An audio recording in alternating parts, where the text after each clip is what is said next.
L'intermittence du spectacle, c'est ni un métier, ni un statut. La personne est salariée, en tant qu'artiste ou en tant que technicien, et au travers de contrats courts. Alors les conditions pour ouvrir des droits à l'assurance chômage, il y en a deux principales. La première, être embauché par une entreprise du spectacle vivant ou du spectacle enregistré.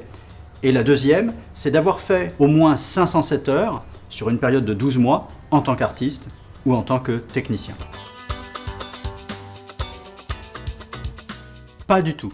Il n'y a aucune démarche particulière à faire pour l'artiste ou le technicien qui débute parce qu'il est salarié. Ça veut dire que c'est son employeur qui fait toutes les démarches, qui le recrute, qui lui verse son salaire, qui lui remet une AEM, l'attestation employeur mensuelle, qui permettra à l'intermittent de faire valoir ses droits au titre du régime d'assurance chômage.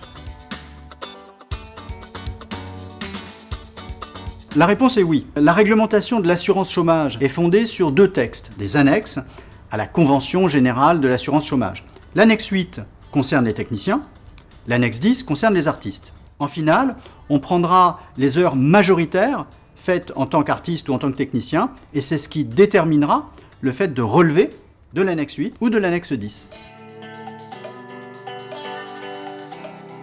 C'est un sujet important d'être prévoyant finalement. Le conseil principal, c'est de faire en sorte d'acquérir un bien immobilier, mais sinon, on peut mettre de l'argent de côté sur des dispositifs d'épargne, et même si ce sont des toutes petites sommes, c'est très important de faire ça le plus tôt possible pour justement anticiper l'avenir.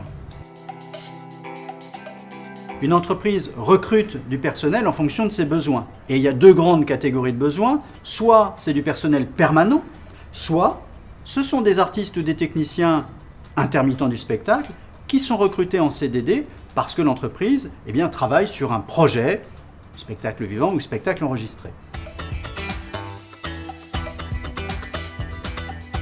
Alors les artistes et les techniciens intermittents du spectacle perçoivent leurs congés par l'intermédiaire d'une caisse des congés spectacles. À partir du mois d'avril de chaque année, les artistes et les techniciens qui ont travaillé au cours de la période précédente font leur demande en ligne et l'intermittent percevra une indemnité congé égale à 10% de l'ensemble des salaires qu'il a perçus au cours de la période précédente. Alors, quand on reçoit son contrat de travail, les points importants à vérifier sont déjà le salaire. Est-ce que le salaire qui est indiqué dans le contrat est bien celui qui a été négocié au préalable?